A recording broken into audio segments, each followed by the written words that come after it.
ఓం భూ వరాహాయ నమః.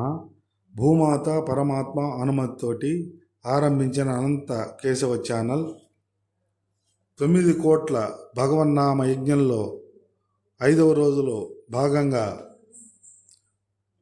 తమసోమ జ్యోతిర్గమయ బద్ధకానికి బై చెప్పండి అనేటువంటి విషయాన్ని చైనా శాస్త్రవేత్తల అధ్యయనం చేసినటువంటి విషయాన్ని వివరించుకుంటే, బద్ధకం ఎప్పుడో ఒకప్పుడు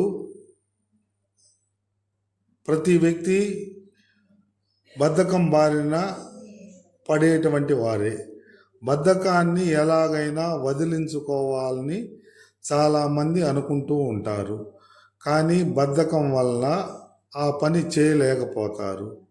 దాన్ని వదిలించుకునేందుకు జపనీయులు ఎంతో పరిశోధించి విజయవంతంగా 6 టెక్నిక్లను కనిపెట్టారు. వాళ్ళ తాత్విక సంస్కృతిలో పెద్దపీట వేశారు. ఈ 6 టెక్నిక్లు వాటిని పాటిస్తే, 6 నియమాలను పాటిస్తే బద్ధకం నుండి బయటపడి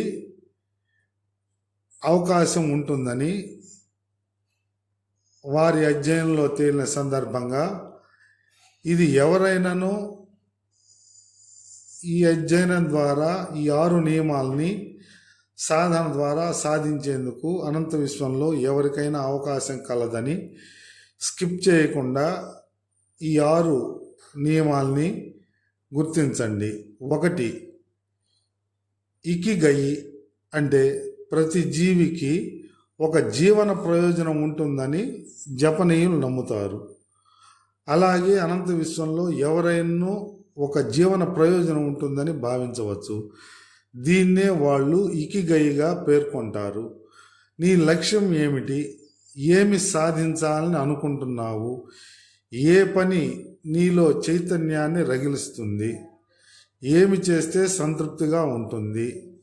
ఈ సత్యాలను అధ్యయనం చేసి అన్వేషిస్తే జీవిత రూపురేఖలే మారుతాయి అనేటువంటిది 1వ నియమంగా చెప్పడం జరిగింది. 2వ నియమంగా కైజన్, ఒకేసారి కాకుండా కొద్ది కొద్దిగా మెరుగుపరుచుకుంటూ పనులు చేస్తే విజయాన్ని సాధించవచ్చని చెప్పే సిద్ధాంతమే కైజన్.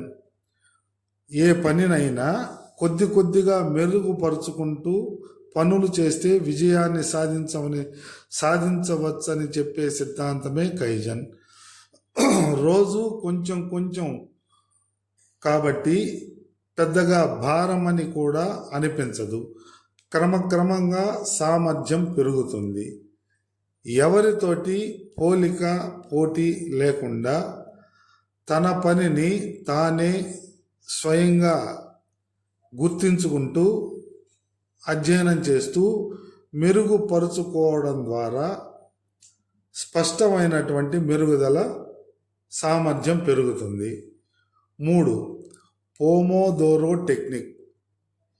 ఏ పనినైనా ఒకేసారి కాకుండా కాస్త విరామం ఇస్తూ, అంటే ప్రతి అరగంటకు 5 నిమిషాలు విరామాన్ని తీసుకోమని చెబుతారు. దీనివల్ల ఏకాగ్రత పెరుగుతుంది, తీవ్ర తలనొప్పులు ఉండవు. 4వ నియమం హరహాచిబు, మైండ్ఫుల్ ఈటింగ్ చక్కని ఉదాహరణ. మైండ్ఫుల్ ఈటింగ్కు చక్కని ఉదాహరణ బ్రేక్ఫాస్ట్ అంటే అల్పాహారము, లంచ్, డిన్నర్, మధ్యాహ్న భోజనము, రాత్రి భోజనము ఏదైనా సరే పొట్ట 80% నిండగానే ఆపేయడం ఈ నియమం యొక్క ముఖ్య ఉద్దేశం. 80% లేదా 70% నిండగానే ఆపేయటం ఈ నియమం యొక్క ముఖ్య ఉద్దేశము. భుక్తాయాసంతో బాధపడుతూ కాస్త తక్కువ తిని రోజంతా ఉత్సాహంగా ఉండమని చెబుతుంది. 5 పోషణ్.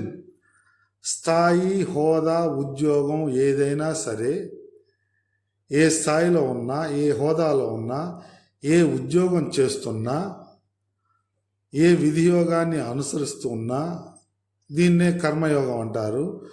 ఏదైనా పని చేయాలని అనుకున్నప్పుడు ఒక విద్యార్థిలాగా మొదలు పెట్టడం, దీనివల్ల తెలుసుకోవాలన్న జిజ్ఞాస, ఉత్సాహం ఎవరిలోనైనా తెలియని చురుకుదనాన్ని తీసుకొస్తుంది. విద్యార్థిలాగా తెలుసుకుంటూ చెయ్యాలి అనేటువంటి సంకల్పం ద్వారా ఎవరిలోనైనా తెలియని చురుకుదనాన్ని, ఉత్సాహాన్ని, జిజ్ఞాసను తీసుకువస్తుంది. 6 వాబి సాబి. 100% సంపూర్ణత అసాధ్యం. ఇది సత్యం అని నమ్మితే పని చేసేటప్పుడు భయం, ఆందోళన, ఒత్తిడి దూరం అవుతాయి. అంటే 100కి 100% స్పష్టంగా, ఆందోళన లేకుండా 100% పూర్తి చేయాల్సిన అవసరం లేదు, ఎవరైనా చేయలేరు అనేటువంటి వాస్తవాన్ని గుర్తించగలిగితే, అనే సత్యాన్ని గుర్తించగలిగితే భయం, ఆందోళన, ఒత్తిడి దూరం అవుతాయి.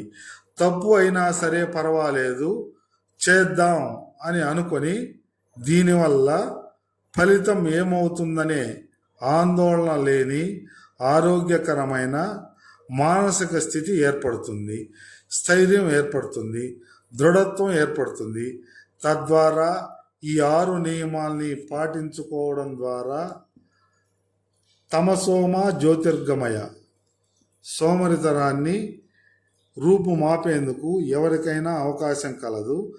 అఖండ మహాసంకల్పంలో 9 కోట్ల భగవన్నామ యజ్ఞంలో భాగంగా సకల దోష నివృత్తికై అనేక సంకల్పాలు సాధనా నిమిత్తమై 5వ రోజు రాత్రి 8 గంటలకు లైవ్లో నవవిధ భక్తి యోగ నిత్య సాధన అభ్యాసం జరుగుతుంది. కాబట్టి వీక్షించగలరు.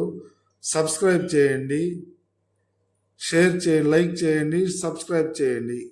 శుభం భూయాత్. ఓం తత్సత్.